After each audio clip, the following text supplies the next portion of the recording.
Assalamualaikum warahmatullahi wabarakatuh.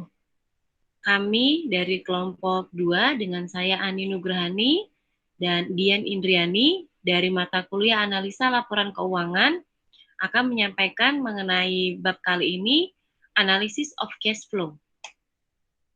Jadi latar belakang topiknya, kas merupakan sisa dari arus kas masuk dikurangi arus kas keluar yang berasal dari periode-periode lalu. Ukuran arus kas mengakui arus masuk saat kas diterima walaupun belum dihasilkan dan mengakui arus keluar saat kas dibayarkan walaupun beban belum terjadi. Laporan arus kas melaporkan ukuran arus kas untuk 3 aktivitas utama dalam bisnis, yaitu operasi, investasi, dan pendanaan.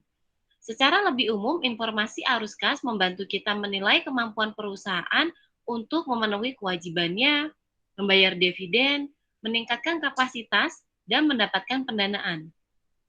Informasi kas juga membantu kita menilai kualitas laba dan ketergantungan laba pada estimasi dan asumsi tentang arus kas dan relevansinya untuk laporan keuangan. Laporan arus kas mempunyai tujuan, yaitu tujuan laporan arus kas adalah menyediakan informasi arus kas masuk dan arus kas keluar untuk satu periode. Relevansi kas. Kas merupakan aktiva yang paling likuid serta menawarkan likuiditas dan fleksibilitas bagi perusahaan. Kas merupakan awal sekaligus akhir siklus operasi perusahaan. Aktivitas operasi perusahaan melibatkan konversi kas menjadi berbagai aktiva, seperti persediaan, yang digunakan untuk menghasilkan piutang dari penjualan kredit. Analisis membantu kita menilai likuiditas, kedekatan aktiva, dan kewajiban pada kas, solvabilitas mengenai kemampuan untuk membayar kewajiban pada saat jatuh tempo, dan fleksibilitas keuangan mengenai kemampuan untuk bereaksi dan menyesuaikan diri terhadap kesempatan dan kesulitan. Pelaporan berdasarkan aktivitas. Laporan arus kas melaporkan penerimaan kas dan pembayaran kas berdasarkan aktivitas operasi, investasi, dan pendanaan yang merupakan aktivitas utama dalam bisnis. Pelaporan berdasarkan aktivitas. Laporan arus kas berdasarkan aktivitas dibagi menjadi 3, yaitu aktivitas operasi, aktivitas investasi, dan aktivitas pendanaan. Aktivitas operasi merupakan aktivitas perusahaan yang terkait dengan laba. Selain pendapatan dan beban yang disajikan dalam laporan laba rugi, aktivitas operasi juga meliputi arus kas masuk dan arus kas keluar bersih yang berkaitan dengan kegiatan operasi tersebut.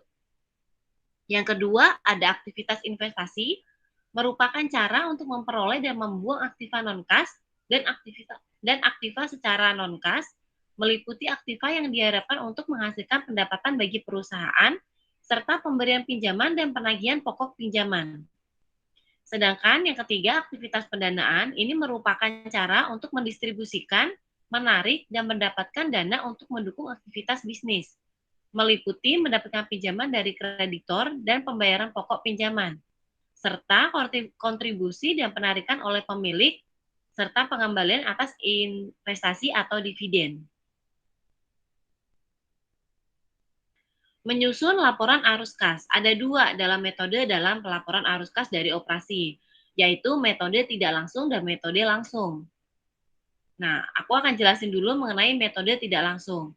Metode tidak langsung, laba bersih disesuaikan dengan pos penghasilan non-kas dengan akrual untuk menghasilkan arus kas dari operasi.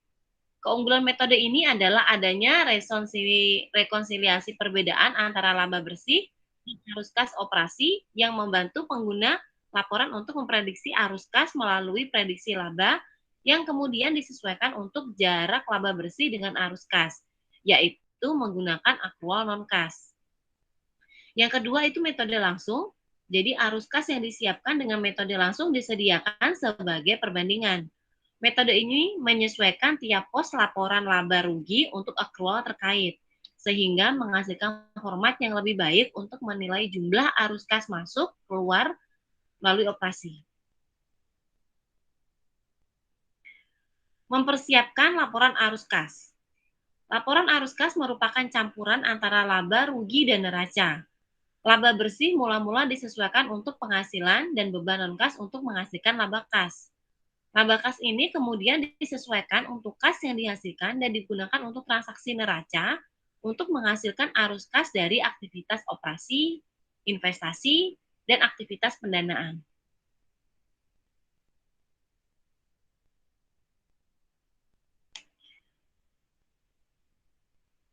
Mempersiapkan laporan arus kas. Titik awal laporan arus kas itu adalah laba bersih yang mula-mula disesuaikan untuk beban penyusutan dan amortisasi non-kas. Arus kas keluar terjadi saat dibelinya aktiva berwujud dan aktiva tidak berwujud. Proses penyusutan kemudian mengalokasikan biaya perolehan tersebut selama masa manfaatnya untuk menandingkan atau mengkaitkan beban terhadap pendapatan yang dihasilkan oleh aktiva bersangkutan. Karena laporan arus kas berfokus pada arus kas, beban non-kas yang diakui dalam perhitungan laba bersih tersebut harus dihilangkan, yaitu dengan menambahkan kembali beban penyusutan dan amortisasi. Penambahan beban penyusutan dan amortisasi tersebut tidak meningkatkan arus kas operasi, melainkan hanya menihilkan atau menghapuskan beban yang dikurangkan dalam perhitungan laba bersih. Cara yang sama juga digunakan untuk menyesuaikan laba bersih terhadap keuntungan ataupun kerugian penjualan aktiva. Namun tujuan penyesuaian ini bukanlah untuk mengeliminasi keuntungan atau kerugian secara keseluruhan, melainkan memindahkannya dari bagian operasi laporan arus kas. Arus masuk dari penjualan aktiva yang bersangkutan disajikan dalam arus kas bersih dari aktiva investasi. Penyesuaian terakhir adalah analisis kas yang dihasilkan dan digunakan oleh perubahan dalam aktivitas lancar dan kewajiban lancar. Analisis implikasi arus kas. Keterbatasan pelaporan arus kas itu meliputi tidak diharuskannya pengungkapan terpisah untuk arus kas yang terkait dengan pos luar biasa atau operasi dalam penghentian. Bunga dan dividen yang diterima serta bunga yang dibayarkan dikelompokkan sebagai arus kas operasi. Pajak dikelompokkan sebagai arus kas operasi. Pemindahan laba atau rugi penjualan aktiva tetap atau investasi sebelum pajak dan dari aktivitas operasi mendistorsi analisis atas aktivitas operasi dan aktivitas investasi. Interpretasi arus kas dan laba bersih. Jadi ada 5 item di sini. Masing-masing item pertama 20%, item kedua 20%, item ketiga 30%, item keempat 20%, dan item kelima 20%. Jadi totalnya ini adalah 100% untuk interpretasi arus kas dan laba bersih. Jadi fungsi laporan laba bersih itu adalah untuk mengukur profitabilitas perusahaan untuk suatu periode. Laporan laba rugi mencatat pendapatan saat dihasilkan dan beban saat terjadi. Arus kas dari operasi merupakan pandangan yang lebih luas atas aktivitas operasi dibandingkan dengan laba bersih. Arus kas meliputi seluruh aktivitas perusahaan yang terkait dengan laba. Tidak hanya pendapatan dan beban, tetapi kebutuhan kas operasi juga. Analisis arus kas. Jadi analisis harus menetapkan sumber dan penggunaan kas masa lalu. Analisis ukuran yang sama atau common size analysis atas laporan arus kas membantu penilaian ini. Jadi untuk ukuran arus kas alternatif, arus kas sebagai validasi. Untuk ukuran arus kas alternatif, akuntansi akrual memungkinkan alternatif perlakuan akuntansi yang beragam dan memungkinkan potensi manajemen laba. Manfaat arus kas seringkali hilang karena penyalahgunaan. Ketidakpuasan manajemen atas laba yang dilaporkan kadang menyebabkan anggapan bahwa arus kas adalah ukuran kinerja yang lebih baik. Hal ini sama saja dengan menganggap bahwa penyusutan atau biaya lain-lain tidak memerlukan penggunaan kas yang sebenarnya tidak nyata. Arus kas bebas. Turunan analitis laporan arus kas yang bermanfaat adalah perhitungan arus kas bebas atau free cash flow atau biasa disingkat FCF, itu sebagaimana ukuran analisis lainnya, komponen perhitungan juga harus diperhatikan. Arus kas bebas positif mencerminkan jumlah yang tersedia bagi aktivitas bisnis setelah penyisihan untuk pendanaan dan investasi yang diperlukan untuk mempertahankan kapasitas produksi pada tingkat sekarang. Arus kas sebagai validasi. Laporan arus kas berguna untuk memprediksi hasil operasi berdasarkan kapasitas produksi yang dimiliki dan direncanakan. Juga digunakan untuk menilai kapasitas ekspansi perusahaan di masa depan, kebutuhan modalnya, dan sumber arus kas masuknya. Laporan arus kas melaporkan arus kas masuk dan arus kas keluar, serta kemampuan perusahaan untuk memenuhi kewajiban lancarnya. Arus kas sebagai validasi. Jadi laporan arus kas juga harus menyediakan petunjuk penting tentang pertama kelayakan pendanaan atau pengeluaran modal, sumber kas dalam pendanaan ekspansi, ketergantungan pada pendapatan eksternal, kebijakan dividen di masa depan, kemampuan untuk memenuhi persyaratan utang, fleksibilitas keuangan untuk menghadapi kebutuhan dan kesempatan yang tidak diantisipasi, praktik keuangan oleh manajemen, dan yang terakhir itu kualitas laba rugi. Selanjutnya, rasio arus kas khusus akan dibawakan oleh teman saya. Dian, silakan. Terima kasih Kak Ani. Oke, untuk pembahasan selanjutnya yaitu rasio arus kas khusus. Rasio arus kas khusus itu ada dua, yaitu rasio kecukupan arus kas dan rasio reinvestasi kas. Rasio kecukupan arus kas merupakan ukuran kemampuan perusahaan untuk menghasilkan kas dari operasi yang cukup untuk menutup pengeluaran modal, investasi dalam persediaan, dan dividen tunai. Untuk menghilangkan pengaruh siklus dan pengaruh acak lainnya, total 3 tahun biasanya digunakan untuk menghitung risiko ini. Selanjutnya, rasio reinvestasi kas. Rasio reinvestasi kas adalah ukuran atas persentase investasi dalam aktiva kas yang mencerminkan kas operasi yang ditahan dan diinvestasikan kembali dalam perusahaan untuk mengganti aktiva dan menumbuhkan operasi. Nah, untuk pembahasan selanjutnya, ini ada latihan soal, yaitu latihan atau exercise 61. Banyak perusahaan melaporkan operasi yang dihentikan dalam laporan laba rugi dan raja mereka. Adapun yang dibutuhkan adalah yang A, apa perkiraan terbaik Anda dari entry jurnal ringkasan yang mencatat pembuangan operasi yang dihentikan. B, apa yang termasuk dalam item pendapatan atau beban yang berkaitan dengan operasi yang dihentikan sebagaimana dilaporkan dalam pendapatan pernyataan. Yang C, diskusikan pentingnya operasi yang dihentikan dalam menganalisis laporan keuangan perusahaan. Yang D, apa alasan untuk melaporkan secara terpisah hasil operasi yang dihentikan. Adapun penyelesaian exercise 61 oleh kelompok kami yaitu yang A, ini adalah pembuatan dari jurnal entry-nya yaitu seperti yang dapat dilihat. Penempatannya itu ada cash, gain on disposition, net assets of discontinued operation, dengan note, loss on disposition will be recorded as a debit. Penyelesaian yang B, pendapatan beban terkait dengan operasi yang dihentikan termasuk operasi laba atau rugi dicatat sebelum dijual dan keuntungan atau kerugian penjualan. Ini adalah dilaporkan setelah dikurangi pajak yang berlaku. C, pendapatan atau beban terkait dengan tindakan yang termasuk operasi laba atau rugi sebelum dijual dan keuntungan kerugian penjualan ini adalah setelah dikurangi pajak yang berlaku.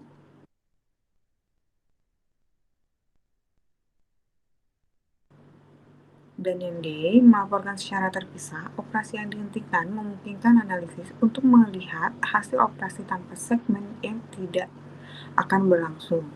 Sebagai hasilnya, analisis bisa lebih menilai komponen pendapatan permanen karena hasil operasi penghentian mana yang akan dikecualikan.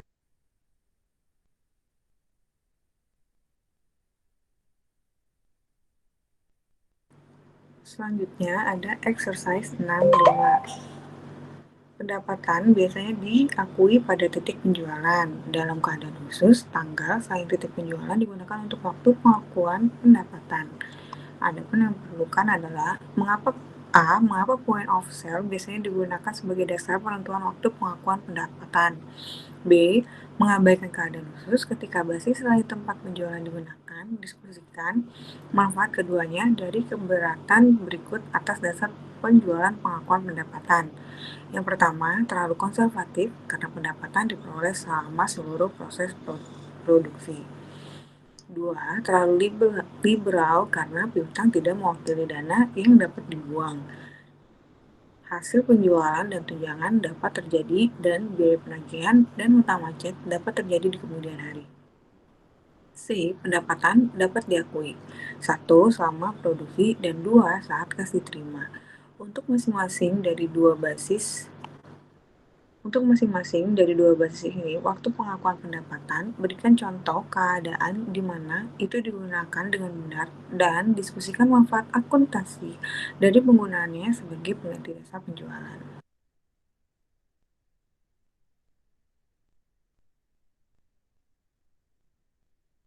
Adapun penyelesaian exercise 65 oleh kelompok kami yaitu yang A, titik penjualan adalah dasar yang paling banyak digunakan untuk menentukan waktu pendapatan pengakuan karena dalam banyak kasus memberikan tingkat tujuan bukti yang dianggap perlu oleh banyak orang untuk mengukur bisnis periodik andal pendapatan. Artinya, transaksi penjualan dengan pihak luar mewakili poin di dalam proses menghasilkan pendapatan ketika sebagian besar ketidakpastian tentang final hasil dari aktivitas bisnis telah dikurangi. Itu juga pada titik penjualan dalam banyak kasus bahwa secara substansial semua biaya untuk menghasilkan pendapatan adalah diketahui dan pada saat ini dapat dicocokkan dengan pendapatan yang dihasilkan menghasilkan pernyataan yang dapat diandalkan tentang upaya dan pencapaian perusahaan untuk titik. Setiap upaya untuk mengukur pendapatan bisnis sebelum titik penjualan akan dalam sebagian besar kasus memperkenalkan subjektivitas yang jauh lebih banyak ke dalam pelaporan keuangan daripada diterima oleh kebanyakan akuntan. B. Untuk jawaban yang pertama, meskipun diakui bahwa pendapatan diperoleh secara keseluruhan proses produksi, umumnya tidak layak untuk mengukur pendapatan di dasar kegiatan operasi. Itu tidak layak karena tidak adanya kriteria yang sesuai untuk secara konsisten dan objektif sampai pada suatu periode penentuan jumlah pendapatan yang akan diambil. Juga dalam banyak situasi penjualan adalah satu langkah terpenting dalam proses mendapatkan penghasilan. Sebelum penjualan jumlah pendapatan diantisipasi dari proses produksi hanyalah pendapatan prospektif. Realisasinya masih harus dilakukan divalidasi oleh penjualan aktual. Akumulasi biaya selama produksi tidak sendiri menghasilkan pendapatan. Sebaliknya, pendapatan diperoleh secara keseluruhan proses termasuk penjualan aktual. Jadi, sebagai aturan umum, penjualan tidak bisa dianggap sebagai dasar yang terlalu konservatif untuk waktu pengakuan pendapatan, kecuali dalam keadaan tidak biasa, pendapatan pengakuan sebelum penjualan bersifat antisipatif dan tidak dapat diverifikasi jumlahnya. B. Yang bagian 2, mengkritik basis penjualan tidak cukup konservatif karena piutang tidak mewakili dana yang dapat dibuang. Itu perlu diasumsikan bahwa penagihan piutang adalah langkah yang menentukan dalam perolehan proses dan pengukuran pendapatan berkala dan oleh karena itu laba bersih harus bergantung pada jumlah uang tunai yang dihasilkan selama periode tersebut. Ini asumsi mengabaikan fakta bahwa penjualan biasanya mewakili faktor penentu dalam proses perolehan dan penggantinya fungsi administrasi mengelola dan menagih piutang. Itu adalah investasi dana dalam piutang harus dianggap sebagai kebijakan dirancang untuk meningkatkan pendapatan total. Diakui dengan benar pada saat itu penjualan dan biaya pengelolaan piutang. Misalnya, piutang tak tertagih dan penagihan biaya harus disesuaikan dengan penjualan dalam periode yang tepat. Fakta bahwa beberapa penyesuaian pendapatan seperti retur penjualan dan beberapa biaya seperti kredit macet dan biaya penagihan dapat terjadi pada periode berikutnya. Penjualan tidak mengeluarkan kegunaan keseluruhan dari dasar penjualan untuk waktu pengakuan pendapatan. Keduanya bisa diperkirakan dengan cukup akurasi agar tidak mengurangi keandalan dari laba bersih yang dilakukan. Jadi, dalam sebagian besar kasus di mana file dasar penjualan digunakan, kesalahan estimasi meskipun tidak dapat dihindari juga akan terjadi tidak material dalam jumlah untuk menjamin penangguhan pengakuan pendapatan untuk nanti titik waktu.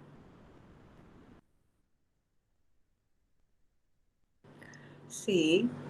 1. Selama produksi. Dasar pengakuan pendapatan ini sering digunakan oleh perusahaan yang sumber pendapatan utamanya adalah konstruksi jangka panjang proyek konstruksi jangka panjang. Bagi perusahaan-perusahaan ini, titik penjualan jauh kurang signifikan bagi proses penghasilan daripada kegiatan produksi karena penjualan terjamin di bawah kontrak, kecuali tentu saja jika kinerjanya tidak sesuai substansial sesuai dengan persyaratan kontrak. Untuk menunda pendapatan pengakuan sampai penyelesaian proyek konstruksi jangka panjang bisa mengganggu secara signifikan kegunaan keuangan tahunan yang mengganggu pernyataan karena volume kontrak yang diselesaikan selama satu periode adalah cenderung tidak memiliki hubungan dengan volume produksi. Selama setiap tahun proyek sedang dalam proses karena sebagian dari harga kontrak diakui secara tepat sebagai pendapatan tahun itu.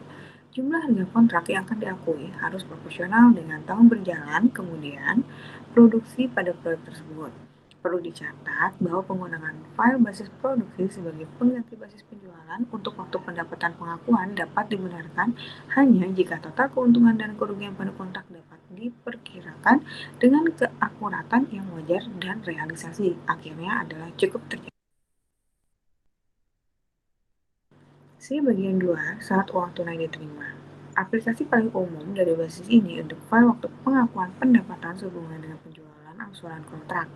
Penggunaannya dibenarkan dengan alasan karena panjangnya periode pengumpulan, peningkatan risiko gagal bayar, dan biaya penagihan yang lebih tinggi.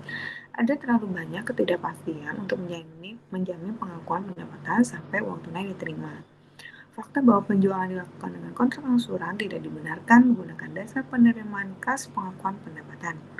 Pembenaran untuk penyimpanan dari penjualan ini pada dasarnya bergantung pada tidak adanya dasar yang cukup objektif untuk memperkirakan jumlah biaya penagihan dan kredit macet yang akan timbul di periode selanjutnya. Jika biaya ini dapat diperkirakan dengan akurasi yang wajar, penjualan dasar harus digunakan. Selanjutnya, problem 6.3. Laporan laba rugi dan neraca tidak diaudit dari Goldman Foods Corporation selama bertahun-tahun. 2012 dan 2011 diberikan sebagai berikut dalam jumlah jutaan dolar. Adapun seperti yang dapat dilihat, income statement dan balance sheet pada income statement itu ada di tahun 2012 dan 2011. Revenue di tahun 2012 yaitu sekitar $2.026.000 dan 2011 di $1.578.000. Operating expenses yaitu di $1.660.000 dan di tahun 2011 yaitu $1.316.000. Net interest expense yaitu 2012 $40.000 dan 2011 $40.000. Lalu tax expense di tahun 2012 yaitu $120.000 dan di tahun 2011 $90. Net income dari hasil total keseluruhannya di tahun 2012 yaitu $206.000 dan 2011 di $132.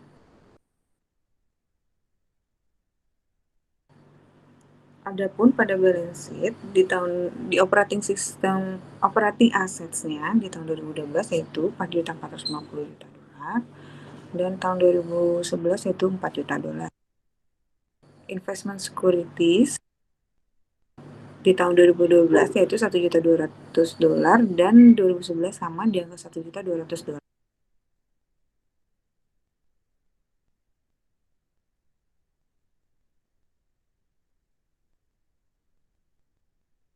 Lalu ada total asetnya yaitu di angka $5.650.000 dan 2011 $5.200.000.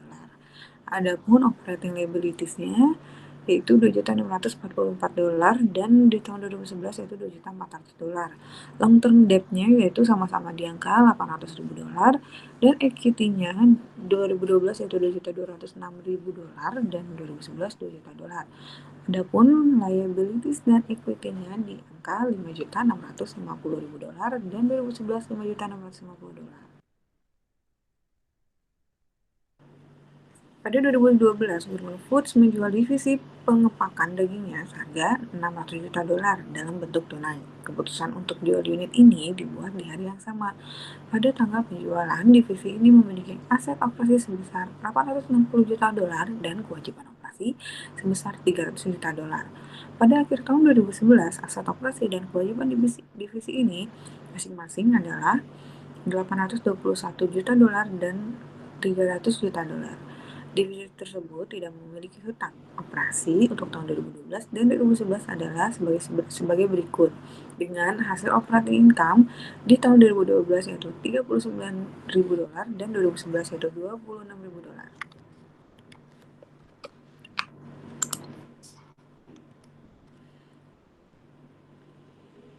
Akuntan Government Foods belum membuat entry apapun tentang penjualan divisi ini. Akuntan pajak berpendapat bahwa 35% dari keuntungan penjualan akan dikenakan pajak.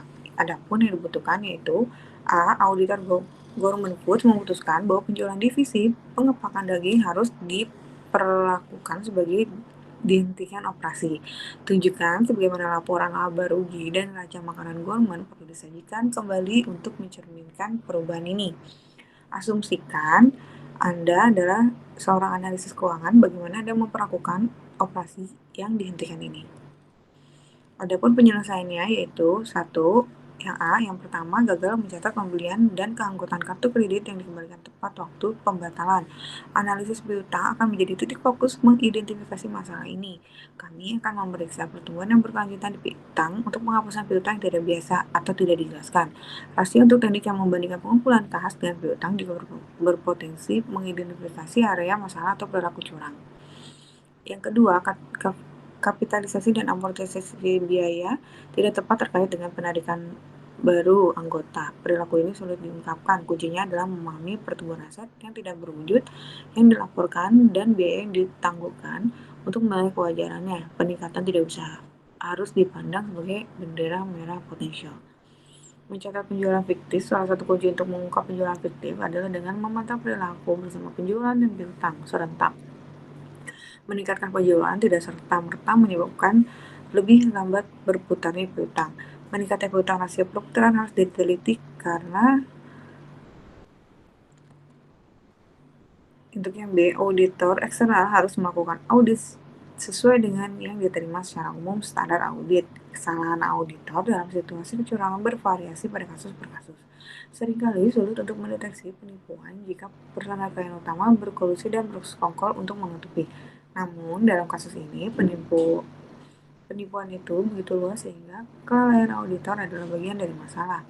Dari sebuah perspektif ekonomi, pernyataan ini pada akhirnya akan dijawab melalui litigasi. Sekian presentasi dari kelompok kami, kurang lebihnya mohon maaf. Terima kasih.